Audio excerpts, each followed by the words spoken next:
kur ka dhënë votën. Dhe unë ju bëj thirrje që të mos bi në pesimizëm. Ne do të fitojmë. Do të fitojmë pavarësisht këtyre shkeleve dhe këtyre presioneve.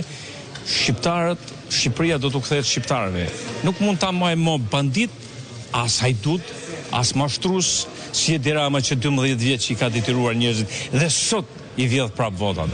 Zoti Dojani, kemi edhe një raport paraprak të OSBE Odir, si e lexoni këtë raport? Unë e lexova raportin tamam ato që kam parë dhe vetë. Pra është real dhe më vjen mirë që OSBE Odiri kanë patur mundësinë të marrin informacione, gjendja është edhe më e rëndë, sepse ata nuk kanë hyrë në detaje për të parë se si ka shkuar administrata në përshpia. Unë, në fakt, gjatë fushatës e kam denoncuar mënyrën se si shkonin për të marrë kartat, e kam dalë live në për rrjetet sociale, sa ata kemi pas, ku shkonin punës të administratës kryesjelësit për të marrë kartat demokratëve që të mos linë me shku me votu. Apo si që kam denoncuar gjatë votimit dje, ku shifsha ushtri njerëz dhe më duke vetja se kur kishim hyrë në një luftim. Se ku shikoj grumuj njerëzish të administratës e qytetarë që gjenin rrugën prej tyre me me shku në qendrën e votimit.